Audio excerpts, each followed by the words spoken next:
Hello and welcome. I'm so pleased to see you here, or have you here with us today for our second session in the newly relaunched Wellbeing at Home series. For those of you that don't know me, my name is Stella Foti and I'm the founder of Wellbeing Escapes, and we're a specialist travel company that curates wellness holidays and retreats around the world. And it's a lovely job, as you can imagine. I'm in a lovely industry. And Wellbeing at Home is something that we started during the pandemic, and we carried on for a couple of years after that, and now we've relaunched it. And it's all about empowering you with knowledge, tools, and inspiration that you can bring into your everyday life. So the idea is that the benefits you get on a wellness retreat don't just fade away when you come home and unpack your suitcase. It's really about helping you lead a sustainable lifestyle when you're back at home. And that's why we're running these complimentary sessions. They're going to be monthly to keep you on track. So a few housekeeping notes before we begin. Today's session is being recorded, so if you need to leave early or you want to rewatch it, you'll automatically receive the link by email afterwards, so that's nice and easy for you.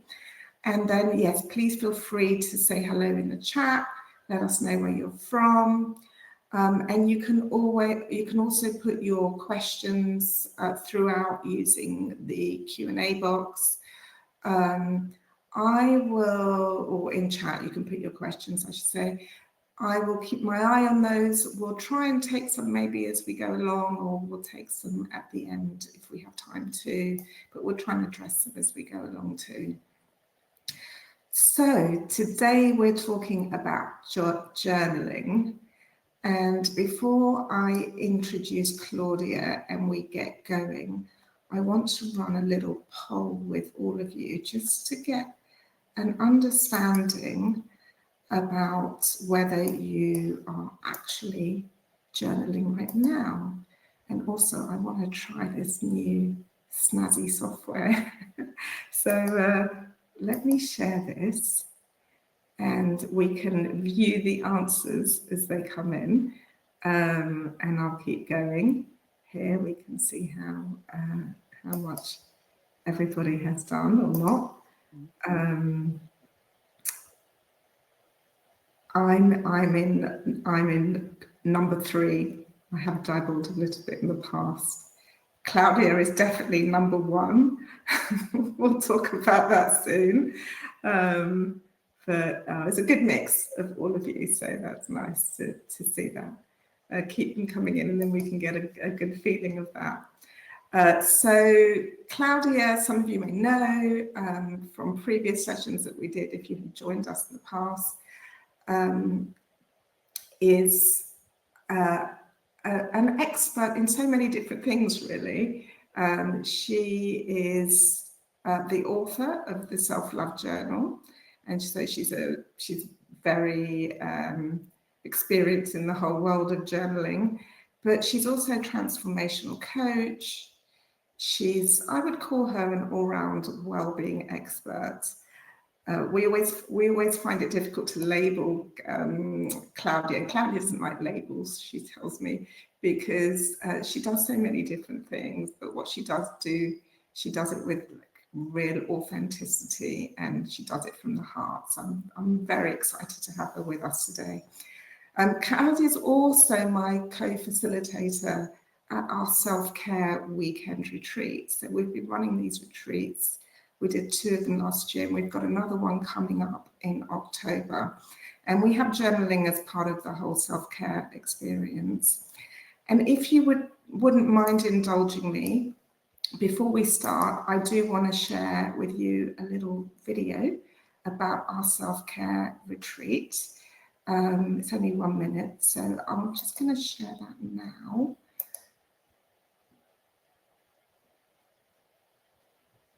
Oops, bear with me.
So that bit's dreamy. It's a dreamy place. It's the most beautiful place in Bedfordshire called Toff Manor. It makes me want to be there again right now, actually. But we've got our next one on the 3rd to the 5th of October. So just a little mention of that before we start the session. Okay. So Claudia, welcome.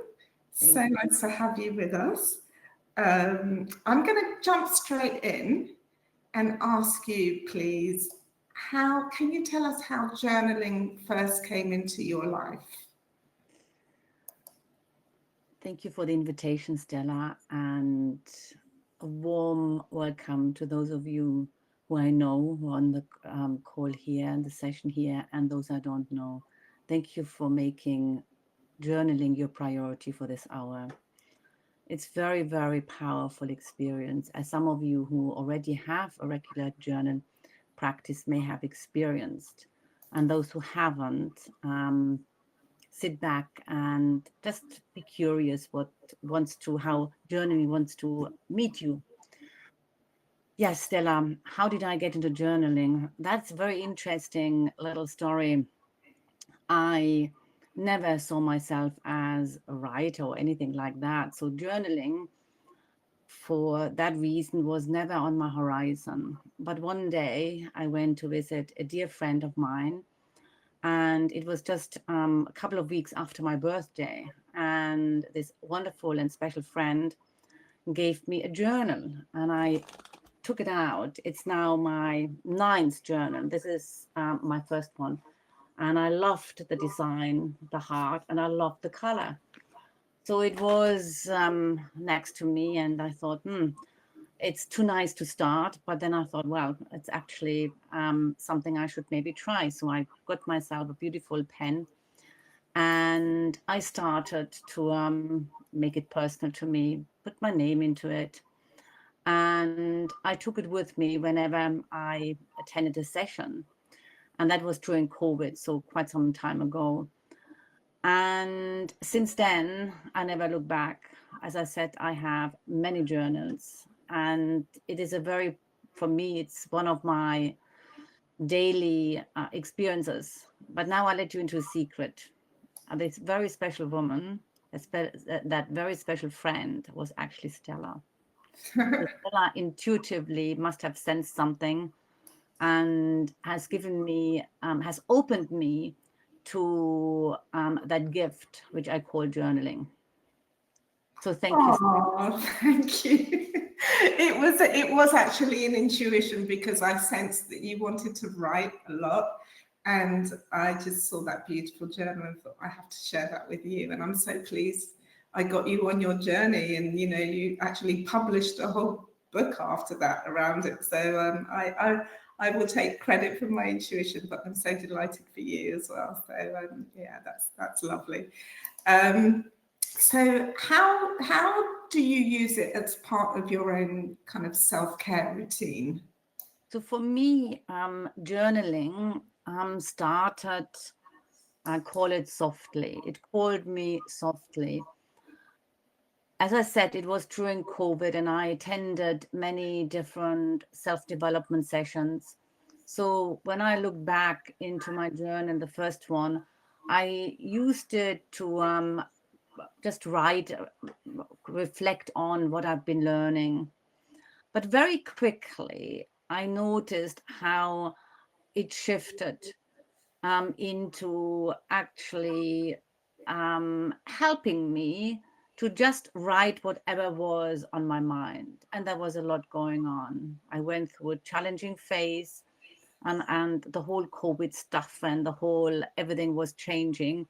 So it just simply, inverted commas, started through a need to make sense with my thoughts. So I just literally, whatever came to me at that moment, I was writing down. Interesting. So were you writing, like you were writing your thoughts?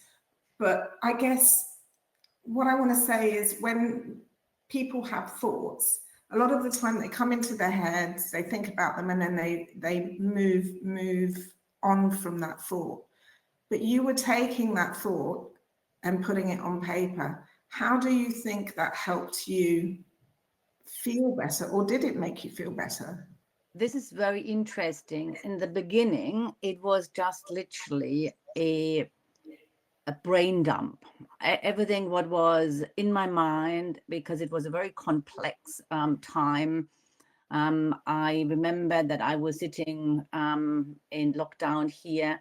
I have a mother, an elderly mother who lives in Germany. I couldn't go there. So there was a lot of things going on. I couldn't obviously, I didn't want to share with her how I felt.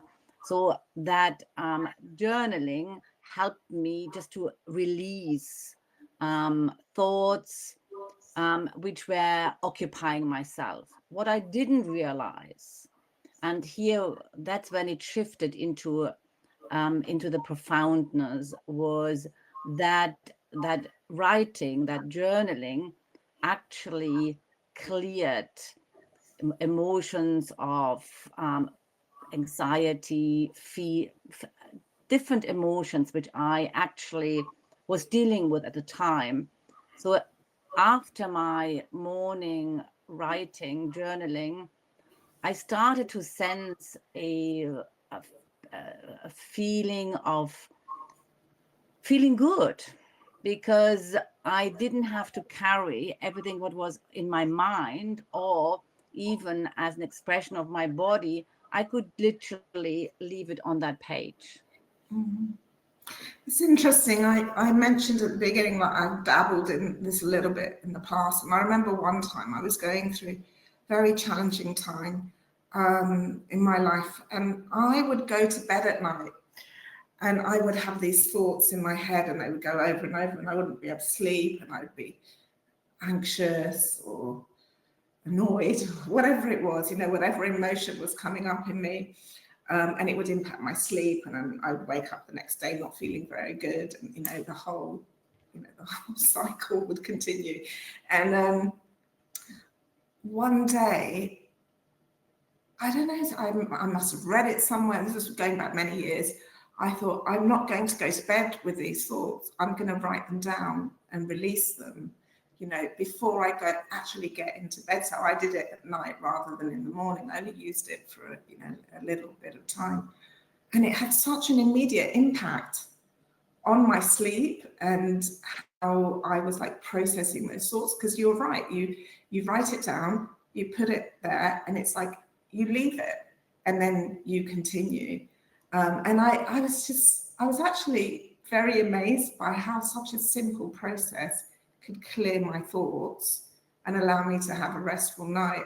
So for me, it was a nighttime thing rather than a morning thing. Because the more, for me, the days were just so busy, I didn't really have time to think and get into my thoughts and all my frustrations. But at night, that's when it would emerge through my subconscious and all of that. So it's a really interesting thing.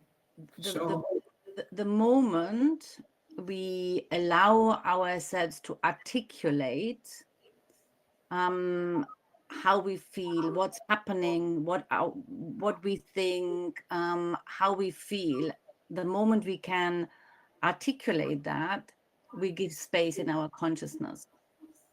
So once we free ourselves, once we open ourselves in terms of making some space in our mind, then we can start to actually feel much more calm, because we don't have to carry that stuff, whatever wants to be with us.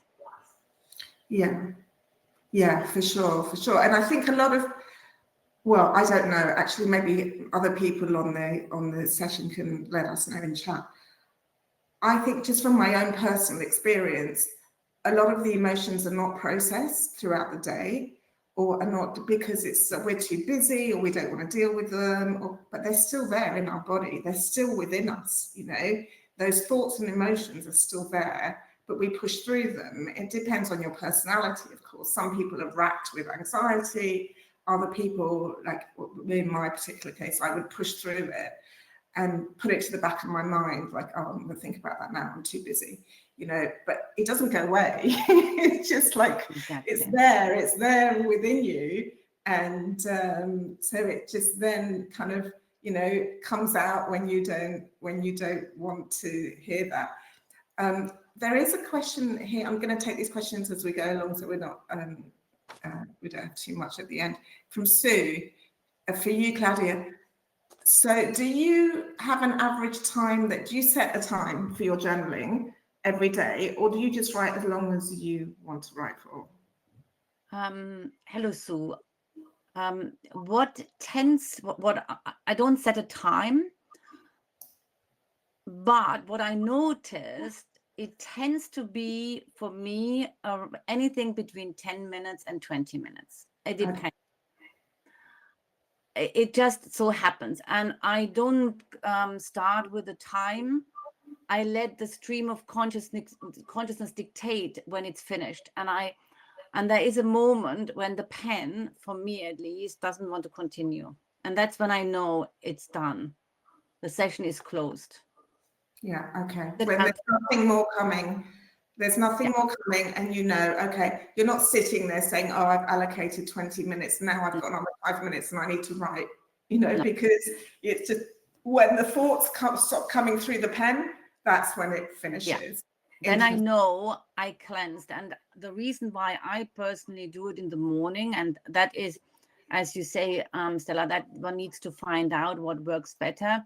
But for me, I start my morning with an intention of detoxing. And I also do a body detox. I have a ritual. So for me, that journaling is part of detoxing my mind so that I'm free for the day, to embrace the day with the abundance of possibilities.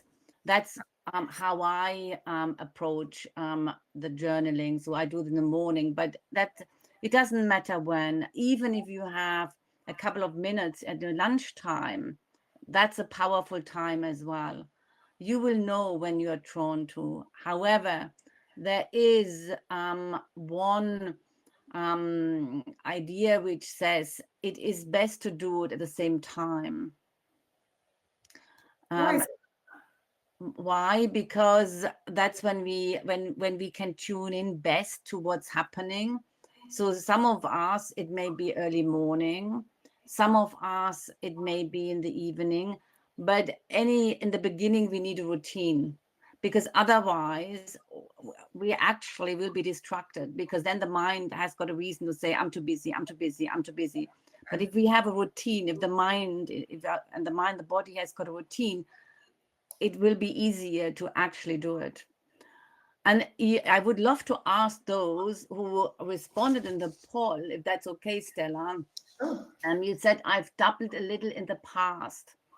Did you, at that time, when you think back, did you have a routine when you dabbled in the past? That would be interesting. That'd be interesting to know. Yeah, we'll see what people come back with. Rosie has a question now. This is a really good question. Do you reread what you've written the next day? That is a really good question. That's a really good question. Personally, I avoid doing that, because for me, I have done the lesson, I have integrated the wisdom. So when I journal, I write until, as I shared, until the natural flow stops. And then I sit for a few minutes, like meditation, and let that whatever I needed to learn to come through me. And then that's the end. That's how I finish, or how I close that journaling session. So what I have done, however, is, as I said, I have about 9 journals, and I've started to just randomly, occasionally take one and read a couple of pages. And what I have done, so that I'm quite interested to see how my soul is evolving. So I have now started with the last couple of journals to give them a theme. So the front page has got themes, just to see how things are evolving. For example, the first couple of journals was a lot about processing fear. I mean, really deep fear of death and all of that stuff. So I could see through the regular journaling how the theme would be so alive in me. And it took quite some time to process it. But after a while, that energy had been integrated, had been cleansed, and I moved on. And then it shifted to a theme of miracles. Actually, I started to study a course in miracles, and then the journaling took on a completely different angle. Interesting. Yeah, I sometimes look back when I've occasionally done stuff. I would recommend that you don't read back what you wrote yesterday or the day before, because it just puts you back into that space. And I think it's very much about leaving those thoughts on the paper and continuing. It's like emptying yourself, and you don't want to keep revisiting it because you've put it down. So there's oh, this is, yeah, Rosie, thank you. I've written then rubbed it off. Jacqueline says it's very similar to diary writing. Thoughts and feelings is something I've been writing when I get a chance for around 50 years. It's a good way of emptying your mind. Now, I don't know if anyone else remembers when they were a child or a young, a young child, they had a little diary with a lock in it, with a little key that anyone could pick. And then we would write our innermost thoughts. It was kind of quite cultural then, wasn't it? A lot of people were doing that. Well, certainly our generation, when we were that age, and that it feels like we've lost that practice. But it was, that whole idea. And I think that's a really lovely thing on, apart from rereading what you've written yesterday. But wouldn't it be lovely to go back and read what you wrote 30 years ago? That would be just so fascinating, wouldn't it? To see how, like you say, how you've evolved as a person, what was important to you then, what's important to you now. It's really interesting. Stella, maybe at that point we can talk about the different styles and approaches to journaling. Yes. So we can. I want to just say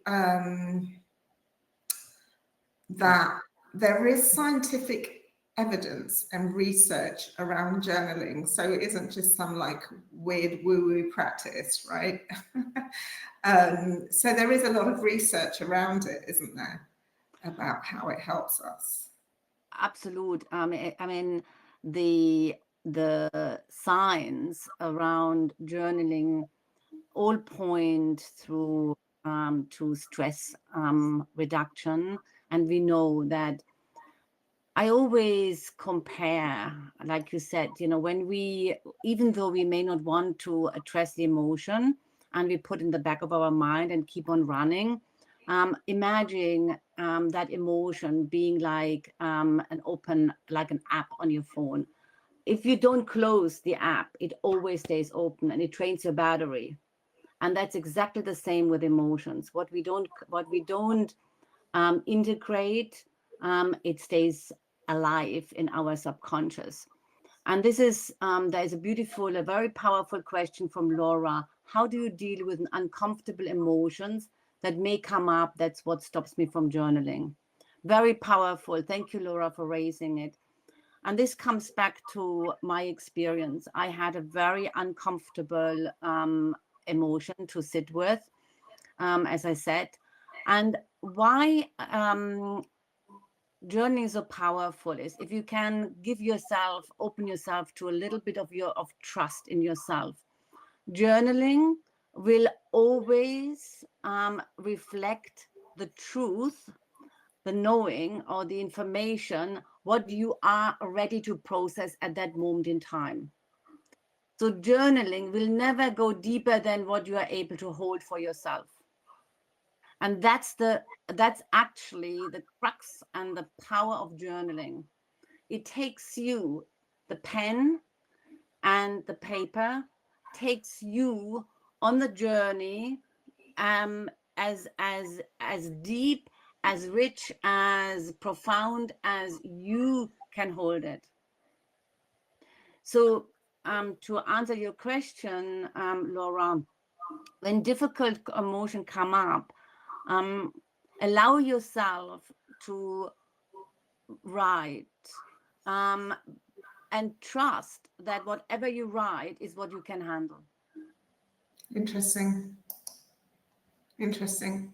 I mean, there have been a lot of research studies. I started looking at some of them actually, because I'm a bit of a nerd with those things, about how journaling supports our physical health, you know, and this whole idea of processing emotions and lowering the stress hormones and, you know, allowing the brain to make sense of that, like freeing yourself of those thoughts. So let's talk about, yes, how do we get going? How do we get started if we haven't done that? So, you know, if someone feels like really intimidated by the blank page, never done it before, not really sure. First of all, this is not about writing. Okay. So you don't need to be a good writer. It's your time. You and imagining the journey is a very, very dear close friend. That's all. And you choose what you tell your friend. You choose when to talk to your friend. So it's all it's entirely your reasoning when you want to do that. Now, what I did is, and as I shared, it's always nice to start off with a beautiful journal, something which feels comfortable to you. And that's really important. The journal, I immediately connected to it. I love the heart, I love the color, I love the handmade paper. So I felt safe in the presence of my journal. So if you can buy something which signals beauty to you, that's important. I also bought a nice pen to start to have a relationship with that blank page. Now, a blank page can always be intimidating, but yet, if you think about it, it's a most powerful experience. Because the moment you start writing on a blank page, you are actually the co-creator of your life. A blank page signals, and it's an invitation for empowerment, for a new relationship, for processing maybe difficult times, for becoming, for clearing any guilt or any disharmony with our own past. So there is the journal, and when you can establish a relationship, a friend, a heart-to-heart conversation, that's what it is. And when you can see that this is not just writing, it's a relationship you're cultivating and taking control of your life, and it may be a naturally for you to start and to wanting to continue that relationship, because a relationship with a friend is a natural ongoing process. You don't stop suddenly, you continue, and that's the same with your journaling. So the recommendation is that you decide when it's good for you, whether it's morning or whether it's your lunchtime or evening, and set yourself no specific time. If you need to sort of get it going, just say to yourself, let's have a conversation with myself for 5 minutes, and make it easy. You may want to make yourself a cup of tea, or whatever feels good, just to start cultivating that relationship. Interesting. So it's like creating almost like a ritual for yourself. Yes. You know, like when you mentioned having something it's not just a scrap of paper that you've picked up, you know, it's something that it becomes precious to you, almost like a friend in a way, you know, so you ritualize it. And I think the whole idea of rituals, it's interesting for people who led really busy lives, rituals were always a luxury, you know. It wasn't something that you had time and it was seen as frivolous and it's like, I haven't got time to do those things, you know. But when you do create rituals, it's almost like honoring yourself, you know, and giving yourself that time and space, whatever it is, to create that ritual. So this whole idea of having a beautiful journal, you know, you've thought about your specific pen, so you've taken it to that, you know, you've really put an intention behind, this is going to be my friend, this is going to be something that I really, you know, dedicate myself to in a way. Interesting. Yeah. So can you walk us through some different styles?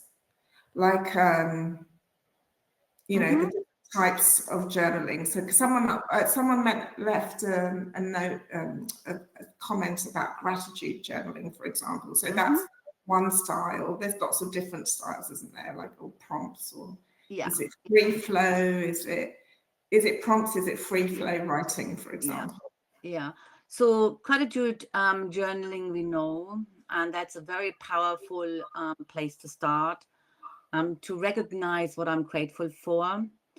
Then there is another way of doing it. It's a stream of consciousness, which is really just sort of is writing what's present in your consciousness, and that could be anything. Then there is this bullet journaling, really sort of like, I have experienced this and this and this, sort of more an account of a day. And I personally have taken it even further, and I call it soul journaling. So I have cultivated a relationship, a deeper relationship, that I'm now able to actually journal as a guidance for my soul. And that is very profound because it gives you insights. Your soul literally tells you what you need to know. So there are different levels of journaling, and each one is a great place to be. It doesn't matter how you start and how you take it. Once you discover the profoundness and the support journaling can give you, the clarity it can give you, the creativity which opens in you, the joy it may open in you, it is a natural progression, and you will find the pen will guide you to what is the best for you. Okay, I see a little bit of a progression there. That's interesting. So a lot of people start journaling when they have an issue, right? Or a problem, or they know they have many emotions that they're not processing properly. So they want to start recognizing their emotions and putting it there. So I guess people start from there. And I think that's where you started, wasn't it? Because you had those emotions of fear at the time, and, you know, all the issues that you were dealing with. But you continued. And so the evolution of that journaling journey is now where you are really learning about yourself. So when you talk about soul journaling, I'm paraphrasing you, correct me if I'm wrong. My understanding is that you really do get to know who you are and what is really important to you, and getting clarity around that. So that is that correct? Did I interpret that correctly? That is absolutely correct, Stella. Okay. The soul invites us to get to know ourselves deeply. Yeah. And that's where the magic starts. The more I know myself, the more I can show up for myself in life. Yeah. Now, this soul journaling, there is another layer to it, if that's the right word. The once I deeply understand myself, we are all connected, if I may suggest that, and please feel free to feel into it, to something greater than who we are. And once we have opened that channel, we then can start literally accessing the vastness of the quantum field. So deeper information, knowledge, wisdom, we can touch you. So you're awakening to gifts you may not have actually known you have. Interesting. So there is a progression on the spectrum of journaling. Most talks and sessions start, the early parts. But I feel very privileged to share with you, everybody, that there is a progression if you choose to go along that line. And that becomes a very, very empowering space to be, because you will never, ever travel alone. Your soul is alive and guides you. Oh, that's lovely. So not everyone will believe that or accept That's that. okay. Of course, that some people will say, look, this is, I just want to use this for my own, kind of processing of emotions, my own situation as it stands right now, and that's okay. That's okay. And then others who believe that there is more beyond our body, and want to access that, and that's a great thing. So let me ask you then about, I'm going to come back to gratitude journaling. What's so powerful about gratitude journaling? When we become aware of that what is good in our lives, gratitude is a receivership for more of that what actually we value, we appreciate in our life. So it's almost like an amplifier. I say what I'm grateful for, and that energy will come back with more of that what we are grateful for. It's a very powerful ritual we can do, and especially in the evenings before we go to bed.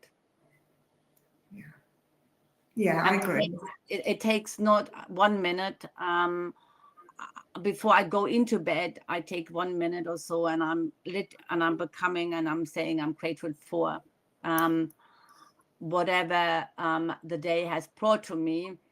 And that means I'm going to sleep with that higher vibration. Everything is energy, and gratitude resonates on a very high energetic frequency. So we are attracting that what is already alive in us. Yeah, and I think it's particularly important to do that even when you've had a bad day. In fact, it's more important to do it when you've had a bad day, because you're homing in on the good rather than the bad, and as you're saying, you're amplifying that, and you're priming your subconscious also when you're sleeping to be in that space of gratitude rather than the space of the day being a bad day or things that you didn't like about it. So I totally agree. That's really good. So we've kind of touched on this is me all over. I mean, we've touched on this, but I just want to bring this up again. How can you stay consistent when life gets busy? When life gets busy and other priorities come in, that's where a ritual, i.e., when it becomes very important to sit with your journal at a certain time. That's really, this is why a routine helps us to remind ourselves, now it's 7 o'clock, 8 o'clock, I want to do my journaling. And the beginning, we need that routine, especially for the first 30 days, where, you know, things come in and whatever, the routine hasn't established in our daily lives. So it is also very normal that we fall out of routine, and that's okay too. We mustn't take it so serious. Life is not meant to be serious. It has to be joyful. We want to do something. But in the beginning, we may occasionally have to overcome our own conditioning. We are too busy, priority here and there. So when we start thinking about what is important to me right now, and that's always a good question to ask when priorities come in, and just ask this question honestly. What's important to me right now? Okay, right now is important for me that I do this, whatever it is. But maybe that answer is, for me right now, I want 5 minutes of peace with myself and I want to write. And if you remember that, that's a very powerful hack, to just literally say, what is important to me right now? And be honest to yourself, and you will have the answer. Yeah. I think it's almost like prioritizing that emotional, mental work as we do physical, don't we? Like, you know, it's like you prioritize or you schedule in doing your physical workouts, whatever that may be. You're walking, you're, you know, whatever you do, your yoga, whatever you do. But we don't necessarily do that for our mental, emotional work. And this is a great tool for that. And prioritizing it and schedule. I think scheduling is the right thing. And what did you say? 21 days creates a habit. Yeah. Yes, exactly. So, to try and get that in and keep it going for sure. Now we did touch on this too, but this idea of journaling, deepening self-awareness, we talked about that, like to really find out who you are and what it is that's important to you, and you know what your gifts are. But how about self-compassion? Because a lot of people suffer from a real lack of self-compassion, I believe. It's a very, very powerful thought. When we allow ourselves to pick up the pen and the journal and start writing, that's already an act of self-compassion, because I give myself time to be with me and my friend. Self-compassion, there's many layers why we lack self-compassion. And journaling, if we want journaling to become our journey of self-empowerment, through prompts, can guide us to the source of the possibilities of the thoughts, which will help us and guide us to be more self-compassionate. So, for example, you could just take a prompt. What does it mean to me to become more self-compassionate? Maybe I have to set more boundaries. Maybe I have to carve out more time just to be with myself. Maybe it means I have to have a closing conversation with a friend. Or there are many reasons why self-compassion may need some inner work.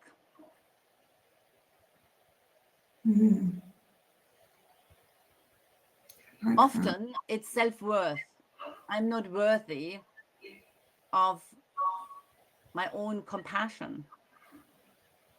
But that's not a conscious thing. Most people don't recognize that. They don't have that self-worth, you know? Exactly. And this is when we want to when we take journaling as a pathway to getting to know myself, then that is part of the journey, because we will discover and clear layers of our own patterns. For example, we will notice a certain way of how we react towards somebody. So we will write about it, not only once, not only twice, many times. So suddenly we will start, our brain will register what's happening. So journaling brings the unconscious into the conscious, and always at the level of our own receptivity. So nothing will be becoming alive in us what we are not ready to handle. I really like that, Claudia. I'm just writing it in chat. Journaling brings the unconscious to the conscious. I think you've summed it up there. Because that's really the big key. Yes, it does help us release our emotions and write down the things that have been bothering us, but it is that. Christine says, is compassion part of self-honesty? We're getting deeper there, but we can touch on that for a minute, possibly. What sorry, where is it? Is compassion part of self-honesty? Yes, absolute, because I can only be compassionate if I'm honest with myself. That's the foundation. If I know that I cannot honor boundaries and I'm always available to others, and I'm not seeing this for myself, i.e. self-honesty, I cannot do anything about it. Yeah. So self-honesty leads to self-compassion. Yeah. And the journaling, this is another very important aspect of journaling. You can almost, see it as a mirror. It shows you what you cannot see. And in a mirror, you always see that what you want to see. You can see yourself as a beautiful woman, or man, or whatever, or you can see yourself with mistakes. So a mirror helps you to deepen the understanding of who you are. Beautiful. Thank you, Claudia. Jackie, I like that too. I have a little note by my journal. If your compassion does not include yourself, it is incomplete. Beautiful. Absolutely. Absolutely. Good. Well, okay. I haven't shared this. I want to share it actually. This is Claudia's self-love journal. With lots of lovely prompts, and it guides you on a whole journey. It's a 28-day guided journal. It's really beautiful. And after the session, we'll send an email with the link to the recording, but we'll also have a link for this so you can get it off Amazon if you so wish, if it compels you, if you feel drawn to that. Oh, you see, Beck says she's done that twice and recommends it, so that's nice. That's nice. You have your fan club here, Claudia, today. It's nice. That's nice. The other thing I want to do now, because you've shared with me some prompts for people to take away and maybe try a few prompts, yeah? There's 3 prompts that you've shared with me. I'm going to try and share this through a handout. And let's see if you can all see those. Can you let me know if you I think we need to download it. Oh, you need to download it. Okay, I can put those in chat. I'll put 3 prompts in chat that Claudia has shared that you could start your journaling path on. So here they are. So you want to just talk us through those, Claudia? Yeah.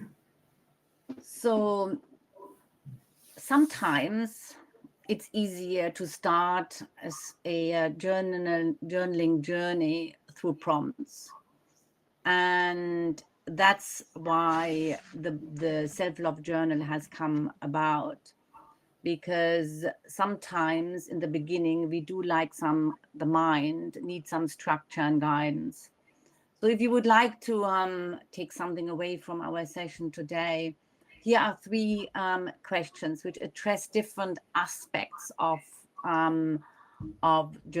So the first one is: a moment I appreciated today was. So really drop into yourself and look at your day and just appreciate one thing. Just what was it? And it could be as simple and as powerful as I went for a walk and this beautiful tree smiled at me, whatever it is. So it's becoming more, it's the question is allowing us to become more aware about ourselves and how we engage and interact with our surroundings. If I could speak honestly to myself, I would say, and this is a question which opens up my priority, self-honesty, self-compassion, because very often we would like to do something, but for whatever reason, patterns, we don't do it. So if I could speak honestly, speaking is about me claiming my own power, I would do this. And again, it could be just something very small. We don't want to change the world. We want to make small steps so that we can integrate the small steps into our lives. Small steps lead to big steps. And then what we mustn't forget, which is really, really important, because everything we experience is stored in our body. So one thing my body is asking for today is, it may be some rest, it may be a long walk, it may be meditation, it may be a wonderful conversation with my friend, it may be making a great meal. What my body is what the relationship to my body wants to be cultivated so that I can be in harmony with my body. We often forget the body. We take it for granted until something happens. So journaling addresses body, mind, and spirit. And you can choose which angle and which avenue you would like to take. It doesn't have to be a grand thing. It doesn't have to be going as far as I explained to you. But the reason for sharing it is to share with you the profoundness of a simple act like journaling. That's the power. And you choose the relationship you would like to have with that act of journaling. Wonderful. Thank you, Claudia. I think these are great prompts. Definitely good to either restart your practice or start if you've never done it. For me, I think some closing words on this.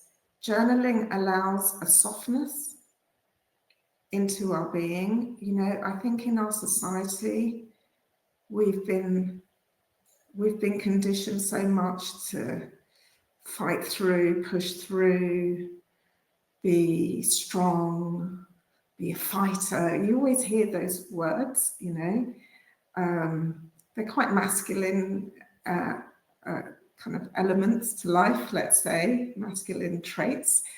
And as I don't know if we have any men on this, but from a female's perspective, I feel that we have let go of that softness and the natural feminine which is to really connect with who we are, and understand ourselves and be softer on ourselves and allow ourselves more self-compassion. And that journaling is a great introduction to that, I believe. You know, you really get to know who you are rather than who you've been conditioned to be throughout your life, through society, through your upbringing, through your peer set, all of those things. So thank you so much, Claudia, for being present and sharing your wisdom with us. Always love having you with us.